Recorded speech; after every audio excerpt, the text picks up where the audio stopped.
नमस्कार जी। आज आम आदमी पार्टी की हमारी जो प्रेस कॉन्फ्रेंस है वो फतेहाबाद ज़िले के अंदर कोरोना काल के अंदर जो कुछ घटना घटित हुई है उसके ऊपर है कि मोदी जी ने एक नारा दिया था कि आपदा के अंदर है ना, ये आपदा आई है, इसके अंदर हमें इसको कैसे अवसर के अंदर बदलना है। तो यहाँ के कुछ अधिकारियों ने, कर्मचारियों ने मिलकर इस आपदा को है ना अपने लिए अवसर में बदल लिया। उसके ऊपर है ये फतेहाबाद ज़िले के अंदर एक अपना स्वयं सहायता ग्रुप चल रहा है जिसका ग्रामीण आजीविका मिशन हरियाणा के अंदर।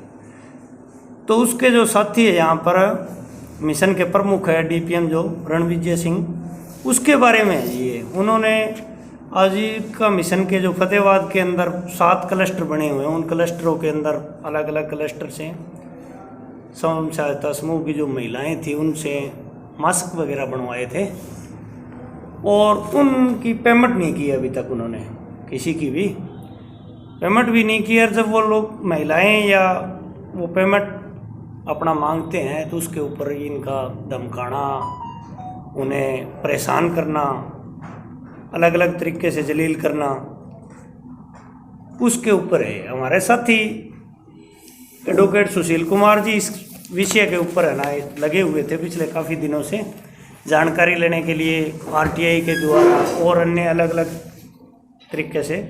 तो इन्होंने पूरे इसके फतेहाबाद का जो है इसके अंदर पूरा इन्होंने डॉक्यूमेंट्री प्रूफ वगैरह लेके उनकी कुछ चीज़ों की आईडियो, कुछ चीज़ों की और सारी लेके इनके पास है। तो इन्होंने ये इसके ऊपर लिया निर्णय में हमें ना इसको जनता के बीच में, साथियों के बीच में रखना चाहिए और इसकी मांग करनी चाहिए। सरकार से भी हम मांग करेंगे, इसकी डीसी साहब को ज्ञापन भी देंगे बाद में। और अगर इसके ऊपर कुछ ना हुआ तो 1 सप्ताह के बाद में हम उन साथियों को लेके सड़क पे भी उतरेंगे और उसके लिए चाहे धरना हो चाहे प्रदर्शन हो वो हम करेंगे। तो इस पूरे मामले की जो जानकारी है वो आपको बढ़िया तरीके से एडवोकेट सुशील कुमार जी देंगे। तो बताओ जी साहब। जिला फतेहाबाद में जी राष्ट्रीय आजीविका मिशन का गठन हुआ था 2010 में और उसके तहत फतेहाबाद जिले में 2014 के अंदर आजीविका मिशन का कार्यालय खुला था। तो उस कार्यालय खुला था तब इस कार्यालय में कार्यक्रम प्रबंधक मैनेजर था जो यहाँ आजीविका मिशन का, वो रणविजय सिंह लगे थे और उनकी मिसेज है वो स्वैप के अंदर प्रबंधक लगी थी और 10-11 कर्मचारी और हरियाणा के इस आजीविका मिशन में लगे थे। धीरे धीरे क्या किया, आज रणविजय सिंह ने उन हरियाणा के कर्मचारियों को आरोप लगा के हटाना स्टार्ट कर दिया और जो मैंने आरटीआई ली उसमें ये पाया गया कि अब मौजूदा 21 कर्मचारी रेगुलर हैं, 7 कर्मचारी एडोक पे हैं, 21 और 7 28 में से 16 कर्मचारी बिहार के लगा लिए हैं और हरियाणा वालों को सभी को बाहर कर दिया है। जो कर्मचारी यहाँ से बाहर किए उनमें दलित वर्ग से सुरजीत बेडल था, उसके साथ धक्का मुक्की हुई, उसके साथ गाली गलौज हुई। SC/ST का मुकदमा 485 नंबर 2015 SC/ST का मुकदमा दर्ज है, उसका केस आज कोर्ट में पेंडिंग है। जो उसमें गवाह हैं उनको धमकाया जा रहा है रणविजय सिंह द्वारा कि अगर आप मेरे खिलाफ गवाही दोगे तो उसके अंडर काम करते मैं आपको हटा दूंगा। दूसरा जो हटाया गया था वो था मुकेश बंसल पत्रकार, उसको भी बाहर कर दिया गया। तीसरी शोभा देवी थी जो रणविजय सिंह की मैडम जो स्वेप में प्रबंधक है उसके नीचे काम करती थी, उसको हटा दिया गया कि वो गलत बिलों पे साइन कराती थी, गलत मतलब स्टेटमेंट लिखवाती थी पर वो लिखने से मना करती थी, उसको हटा दिया गया। उसने सीएम विंडो में सीएम के पास गुहार लगाई तो रणविजय सिंह ने अपने प्रभाव का इस्तेमाल करते वो सीएम विंडो भी फाइल करवा दी। उसके बाद एक आरटीआई उसने अब लगाई है 18/11/2020 को, जो कि जिला अधिकारियों के पास पेंडिंग है। जो आरटीआई लगाई है वो आरटीआई की कॉपी मेरे पास है, ये आपके सामने। अब उस पर कोई कार्रवाई नहीं हो रही। मौजूदा जो भुन्ना ब्लॉक का संजीव कुमार अभी एट प्रेजेंट ब्लॉक कोऑर्डिनेटर है, उसने एक सीओ पंचकुला जो इनका हेड ऑफिस है वहाँ ये देखो एक दरखास्त भेजी है कि मुझे मानसिक शोषण हो रहा है, मेरे साथ अन्याय हो रहा है, मेरे खिलाफ महिलाओं को बहका के गलत दरखास्तें लगवाई जा रही है कि जो ये रणविजय कहे मैं उसी दरखास्त पे उसी बिल पे साइन करूं। मैं नहीं कर रहा और मुझे बार बार मानसिक परेशानी दे रही है। मेरी कोई घटना भी घट सकती है। लेटेस्ट है जो संजीव कुमार, जो अभी मौके पे ब्लॉक कोऑर्डिनेटर लगा हुआ है।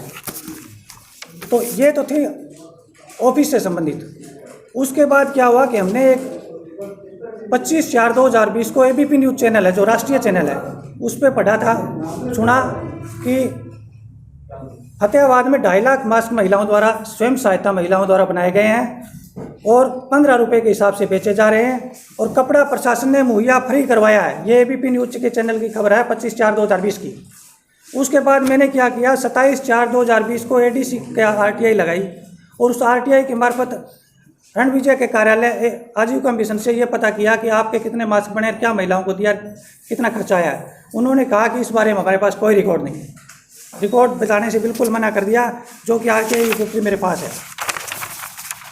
उसके बाद मैंने 28/4 को तत्कालीन उपायुक्त रवि प्रकाश गुप्ता के पास एक दरखास्त लगाई कि रणविजय सिंह ने, जो चैनल पे खबर चल रही है कि इतने मास्क बनाए और महिलाओं ने इतने आमदन कर ली, उसका कोई रिकॉर्ड बताने से इनकार कर दिया है। रवि प्रकाश गुप्ता ने थोड़ी देर रुकने के लिए कहा। जब थोड़ी देर बाद मेरे को बुलाया तो कहता जी हम दरखास्त की जांच ही नहीं करना चाहते, फाइल कर दी।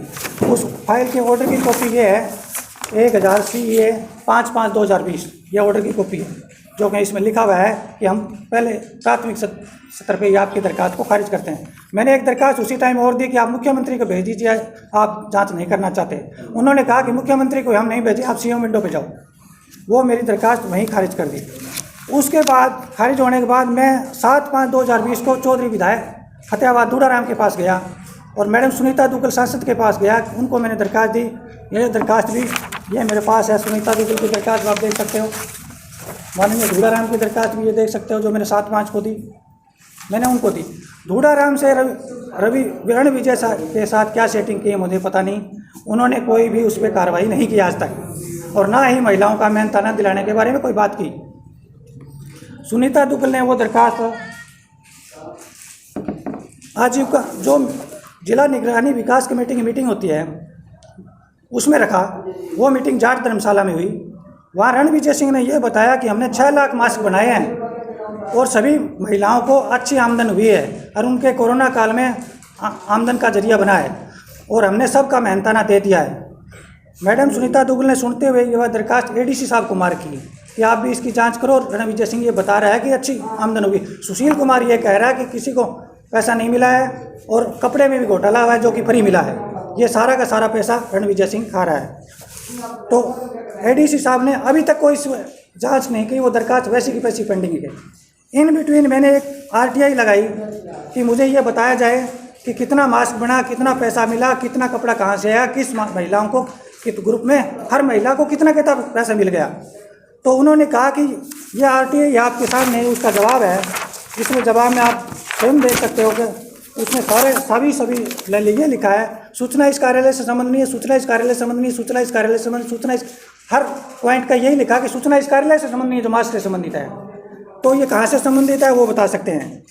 उसके बाद जो क्लस्टर थे, उम्मीद और प्रेरणा, 2 क्लस्टर है जिसके तहत ये मास्क बनाए गए थे, उनसे मैंने सूचना चाहिए। तो उन्होंने ये लिखा कि ये हमारी निजी जानकारी है, हम इसको आपको नहीं देंगे, निजी जानकारी है। ये ऑर्डर की कॉपी है उनके क्लस्टर उम्मीद और प्रेरणा की, कि हम आपको जानकारी नहीं, जबकि सारा ग्रांट उम्मीद और महिला क्लस्टर को भारत सरकार से, हरियाणा सरकार से मिलता है।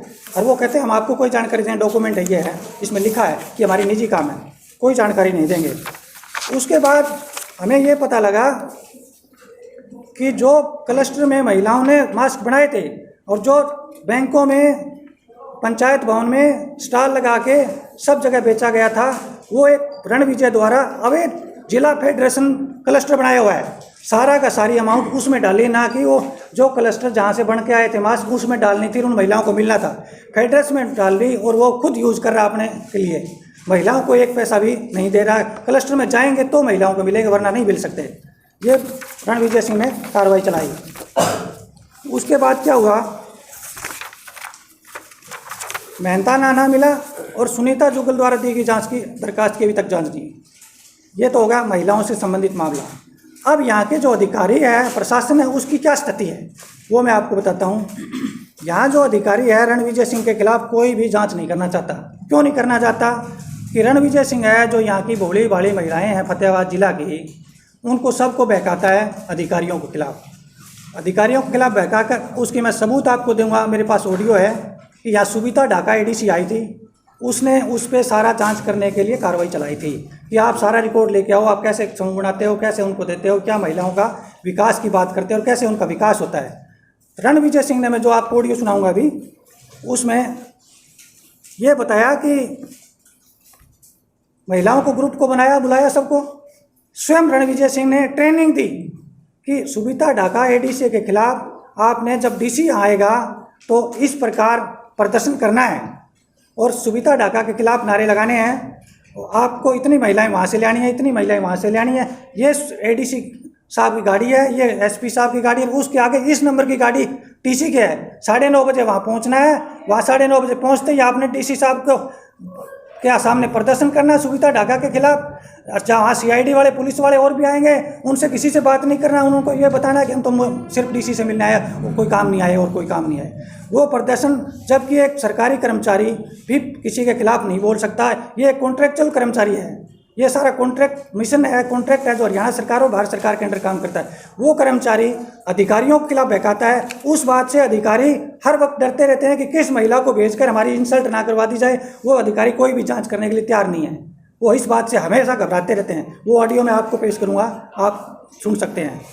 अगला विषय है, जो चौथा पॉइंट है हमारा, कि यहाँ आजीविका मिशन 2014 में जब खुला था, उसमें रणविजय सिंह डीपीएम यहाँ लगा था। उसी समय से इसकी मिसेज लगी हुई है। रणविजय सिंह की उस टाइम जो वेतन था वो 40,000 रुपये था। रणविजय सिंह ने अपने आप ही रेजुलेशन पास कर करके बिना ऊपर से अप्रूवल लिए और बिना ऊपर भेजे अपनी तनख्वाह आज के टाइम में 85,000 रुपये कर ली है 4 साल में, 5 साल में। क्या कोई आज ऐसी संस्था या कोई अधिकारी है जिसकी तनख्वाह आज 4 साल में दुगनी हो जाए? खुद ही अप्रूवल, खुद ही सिस्टम, खुद ही तनख्वाह, और 1 महीने के 30 से 40,000 रुपये टी और डी लेता है। कोई भी आज मेरे को लगता है कि जिला फतेहाबाद में ऐसा अधिकारी नहीं हो जिसको महीने के 30 और 40,000 रुपये टी डी मिलता हो। रणविजय सिंह लेता है। और उस सिस्टम से, और जो पैसा स्वयं सहायता ग्रुप बनाते हैं उसमें एक ग्रुप बनाने में 10,000 रुपये के आसपास खर्च करता है, जबकि जो महिलाएं ग्रुप बनाती हैं उनको 150-200 रुपये करीब देता है। जो सारी आमदन होती है उस आमदन से क्या करता है, 15 लाख की लग्जरी गाड़ी में घूम रहा है, आलीशान बंगले में रह रहा है। नोएडा और गुड़गांव में 2-2 करोड़ के 3 फ्लैट खरीद रखे हैं इस अमाउंट से। क्या 5 साल में एक कॉन्ट्रैक्चुअल कर्मचारी 4,000 रुपये वाला इतना कुछ कर सकता है? ये नहीं हो सकता। ये संपत्ति की जांच के लिए भी हम मांग कर सके हैं और हम चाहते हैं कि रणविजय सिंह को सबसे पहले यहाँ से हटाया जाए, बर्खास्त किया जाए। जो 6 लाख मास्क महिलाओं ने बनाए थे उनके 24 लाख रुपए बनते हैं, तुरंत प्रभाव से 1 सप्ताह के अंदर उनके दिलाए जाएं। कोई भी यहाँ का विधायक, सांसद उस पर कार्रवाई नहीं करना चाहता, क्योंकि सुनीता दुग्गल और दूडाराम उससे मिले हुए हैं। विदाउट संरक्षण के यहाँ कुछ भी नहीं हो सकता। अधिकारी महिलाओं के डर से डरे हुए हैं, राजनीतिक संरक्षण मिला हुआ है। रणविजय सिंह पिछले 7 साल से अपने बिहार और असम के लोग लगाकर यहाँ पूरा आतंक मचाए हुए हैं। जो यंग प्रोफेशनल लड़के होते हैं, जो गांव में स्वयं सहायता बनाने, महिला ग्रुप बनाने में महिलाओं की मदद करता है, वो रणविजय द्वारा केरला और गुजरात की आउटसोर्सिंग एजेंसी से बिहार और असम की भर्ती की हैं, जो 90% है। हरियाणा के उसमें 10% लोग हैं। तो इस वजह से कोई भी अधिकारी कोई भी कार्रवाई उनके खिलाफ करने से सक्षम है। हम चाहते हैं कि चंडीगढ़ से कमेटी गठित करी जाए महिला की अध्यक्षता में, ताकि सभी महिलाओं से बात की जाए, एक एक महिला को मेहनता ना मिले, एक एक महिला को न्याय मिले, और जो यहाँ के सांसद और विधायक मिले हैं उनका भी पर्दाफाश हो। धन्यवाद। तो भ्रष्टाचार हुआ है क्या, घोटाला इसमें क्या कुछ? अब जिस तरह इसमें दिखाया कि सारा घोटाला रणविजय और उसकी पत्नी ने मिलकर किया है, मतलब किस प्रकार इसमें घोटाला हुआ है, भ्रष्टाचार भी हुआ है, दोनों बातें हुई है। घोटाला तो जो आमदन की महिलाओं को दिया नहीं। भ्रष्टाचार एक काम जो थोड़े से पैसे में हो सकता है वो कितने बड़े पैसे में करवाया जा रहा है। कुछ लोगों को मिलकर, राजनीतिक लोग जो सांसद हैं उनसे मिलकर किया जा रहा है। टोटल बजट कितना है इसका? बजट हर सालाना बजट आता है, उसकी कॉपी में मैं आपको मुहैया कराऊँ, मेरे पास है। कितना बजट है?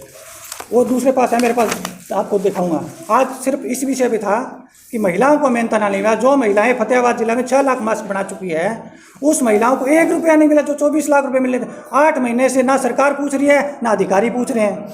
और वो अपने खाते में डिस्ट्रिक्ट फेडरेशन जो अपना बनाया क्लस्टर उसमें डाल लिया और वो खुद यूज़ कर रहा है, क्योंकि उनके क्लस्टर में तो पैसा ही नहीं है, किसी भी क्लस्टर में 7 में 1 रुपया भी नहीं है। वहाँ से पैसे आगे खुद नहीं दे रहा, मतलब खुद प्रशासन से मैंने RTI लिया है, SDM ऑफिस में बेचे वहाँ से पैसे आ गए, बैंकों के बेचे वहाँ से पैसे आ गए, पंचायतों को बेचे वहाँ से पैसे आ गए, स्टॉल लगाकर आपके सामने बेची तो वो पैसे आ गए, तो वो पैसे गए कहाँ?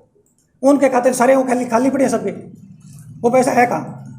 ये खुद मान रहे हैं। आप मीटिंग में मौजूद थे जिला निगरानी कमेटी के कि वह 6 लाख मास्क बेचे हैं और महिलाओं की आमदन होगी, तो आज 1 रुपया मिला नहीं, आमदन कैसे होगी बताया जी? रणविजय का एक बार ट्रांसफर भी हुआ था, तो दोबारा से ये कैसे? यहाँ अभी हमारे नॉलेज में नहीं है कभी ट्रांसफर हुआ, हमारे नॉलेज में थी 2014 से रेगुलर यहाँ है जी। और जबकि हरियाणा में जितने भी DPM ले हुए सभी जिलों के, उनकी 2 साल या 3 साल बाद सबकी ट्रांसफर होगी। एकमात्र ऐसा रणविजय है जो फतेहाबाद में उसकी ट्रांसफर एक बार भी नहीं हुई। वकील साहब, स्वेप क्या है? स्वेप एक संस्था है जो गांव की महिलाएं होती है जिनको ब्यूटी पार्लर का है, कोई और गारमेंट्स का है, और उनको काम करवा कर उनके जो गरीब तबके की महिलाएं उनको मुख्य धारा में लाने के लिए एक संस्था है जो कि ऊपर से भी ग्रांट मिलती है, बैंकों से भी लोन दिलाया जाता है और उनको गरीब महिलाओं को मुख्य धारा में लाने के लिए काम किया जाता है। एक रणविजय की बात और बताता हूँ कि जो भी स्वयं सहायता ग्रुप बनाया जाता है, जैसे यहाँ 2762 स्वयं सहायता ग्रुप है और उससे 28,000 महिलाएं फतेहाबाद जिला की 28,000 जुड़ी हुई है। हर ग्रुप से पहले 500 रुपये जमा करा लेता है जिसका कोई रिकॉर्ड नहीं है। 500 रुपये पर ग्रुप से पहले ही जमा करा लेता है कि उनका कोई रिकॉर्ड नहीं। नाम से लिए जाते हैं वो 500 रुपये? कि हम जो भी इसमें कोई काम होगा उसको उसमें यूज़ करेंगे, जिसका जबकि कोई ग्रुप में काम नहीं होता। सरकार ग्रुप बनाने के लिए ऊपर से पैसे देती है। एक उनकी स्टाम्प और एक रजिस्टर होता है स्वयं सहायता समूह का जो हर ग्रुप को दिया जाता है, तो कहीं ये उसके नाम पे तो नहीं लिए जा रहे? अब वो बता सकते हैं किस नाम के लिए जाते हैं। महिलाओं से ग्रुप से पैसे 500 रुपये लिए जाते हैं जी। और ऊपर से पैसे ग्रुप बनाने के पहले पैसे आते हैं। नॉमिनल पैसे जो ग्रुप बनाती हैं उन महिलाओं को दिया जाता है। ये उस पर 8 से 10 हज़ार रुपये खर्चा दिखाता है। यहाँ इनका सारा रिकॉर्ड अगर ऑफिशियल करके किया जाए तो इसमें करोड़ों रुपए का घोटाला पाया जा सकता है, अगर हरियाणा सरकार इस बात को करना चाहे तो। और करना चाहिए, वरना आम आदमी पार्टी इस पर पूरा प्रदर्शन करेगी आपके सामने जो भी है। अभी जो ये शोभा देवी है जो काजल हेड़ी से है, क्या इन्होंने जो CM विंडो में जो दरखास्त लगाई है उस पर कोई कार्रवाई? उस पर दरखास्त को फाइल कर दिया गया, दोबारा दरखास्त लगाई है, वो जैसे ADC के पास धूल फांक रही है।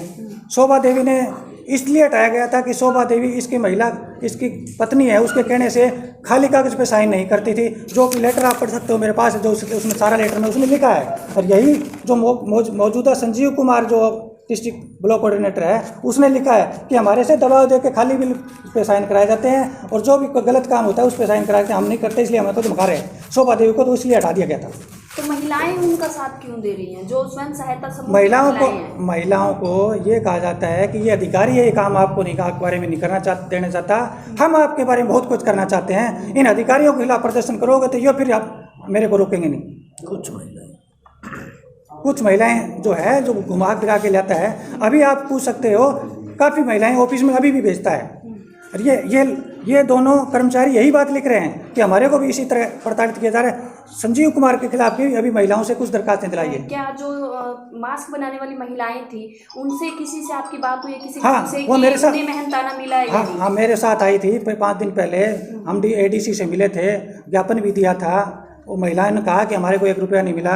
उन्होंने फिर आज भी कहा था कि हम 100-150 महिलाएं इकट्ठी करके लाते हैं। मैंने कहा कि जब हम आपके भाई बैठे हैं तो हम आपकी बात करते हैं, अगर आपकी हमारी बात का कोई वजन नहीं हुआ, कोई सुनाई नहीं हुआ, तो हम आपको साथ लेके फिर आपका प्रदर्शन हम करवा देंगे।